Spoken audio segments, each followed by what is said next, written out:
Good morning students. बेटे आज हम स्टार्ट कर रहे हैं हमारा इकोनॉमिक्स का 5th chapter money. Meaning of money, a thing which is commonly accepted as a medium of exchange is called money. यानी ऐसी एक आइटम जिसको हम मीडियम ऑफ एक्सचेंज के लिए यूज करें। कीवर्ड क्या हुआ बेटे? मीडियम ऑफ एक्सचेंज, और वो कॉमनली एक्सेप्टेड भी हो तो हम उसको क्या नाम देते हैं? मनी। जैसे हमारे इंडिया के लिए मीडियम ऑफ एक्सचेंज क्या है जो कॉमनली एक्सेप्टेड है? रुपीज़। यूएसए में क्या है बेटे? Dollar.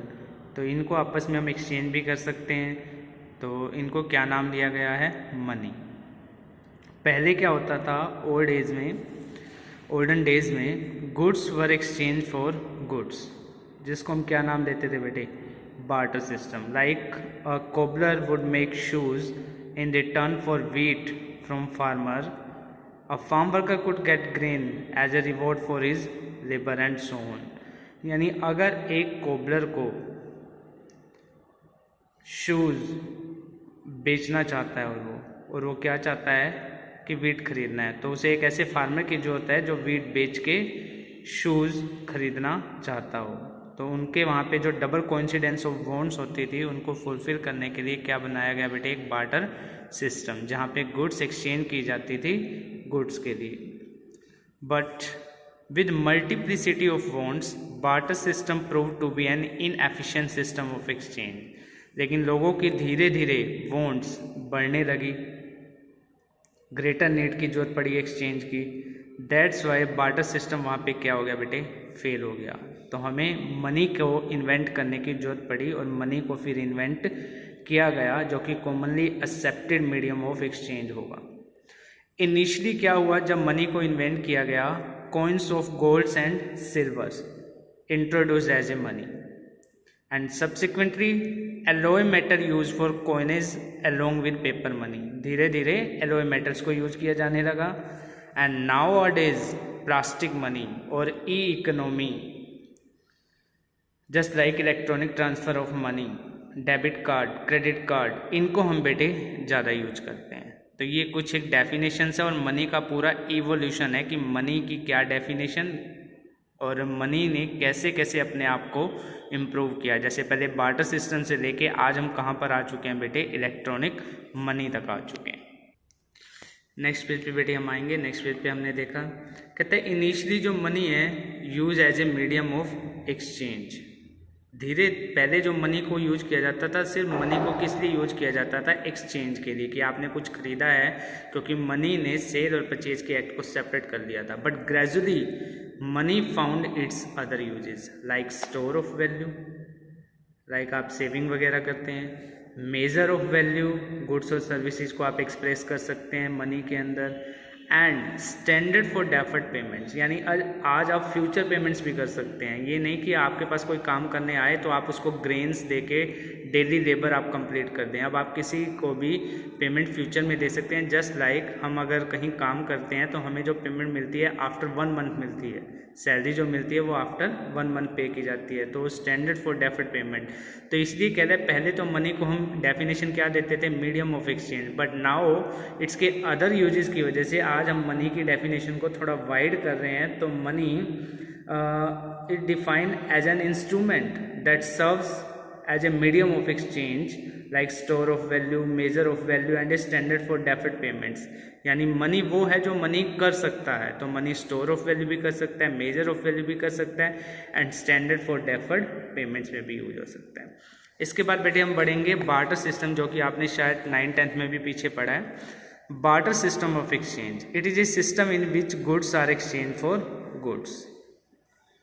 If you have surplus production of rice you have to look for a person who needs rice. अगर आपके पास सरप्लस प्रोडक्शन है राइस का तो आपको ऐसे पर्सन की जरूरत पड़ेगी जो आपसे राइस खरीदना चाहता हो।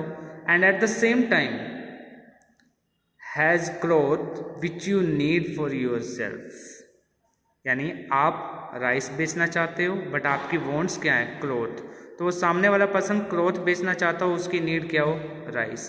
तो डबल कोइंसिडेंस ऑफ वॉन्ट्स का होना जरूरी था बार्टर सिस्टम के अंदर।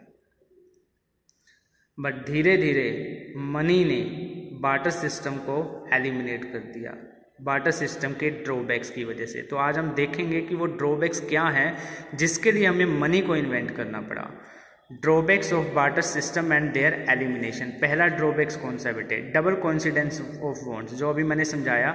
It means two individuals are in possession of such goods which they are willing to exchange for the satisfaction of their bonds. Two individual के पास ऐसी गुड्स होनी चाहिए जो वो विलिंग है एक्सचेंज करने के लिए, एक दूसरे की बॉन्ड्स को सेटिस्फाई करने के लिए। यानी इसके अंदर सेल और परचेज एक ही डेट पे होता था और डबल कोइंसिडेंस ऑफ बॉन्ड्स होना भी जरूरी था। But it is not so simple to find a person who wants or correctly match with your selling. Accordingly, under barter system, exchange remained extremely limited. But जैसे money बेटे emergence हुई, problems of double coincidence of bonds had been vanished.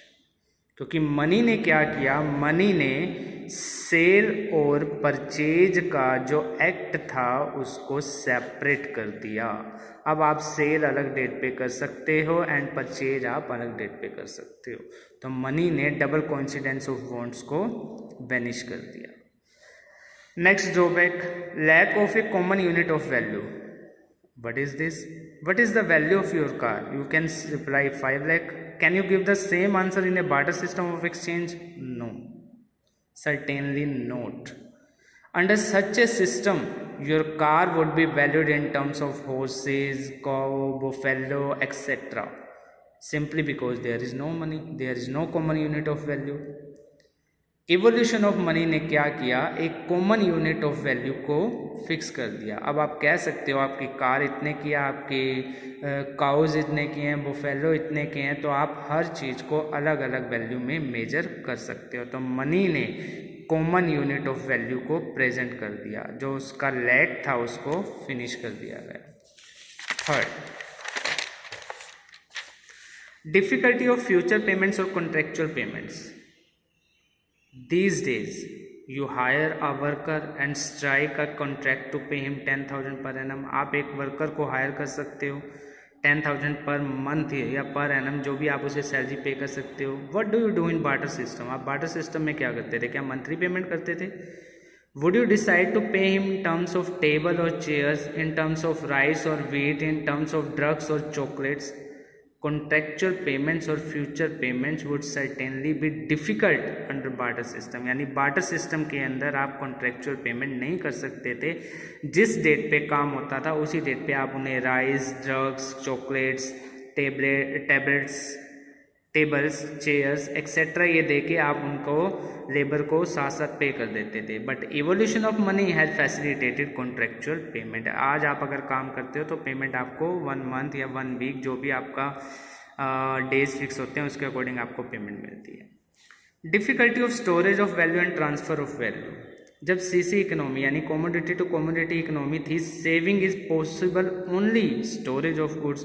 और अगर आप goods को storage करते थे तो आपका कॉस्ट ज़्यादा आता था और आपको एक फियर भी रहता था कि नेचुरल डिजास्टर की वजह से कहीं आपकी ये गुड्स डिस्ट्रॉय ना हो जाएं।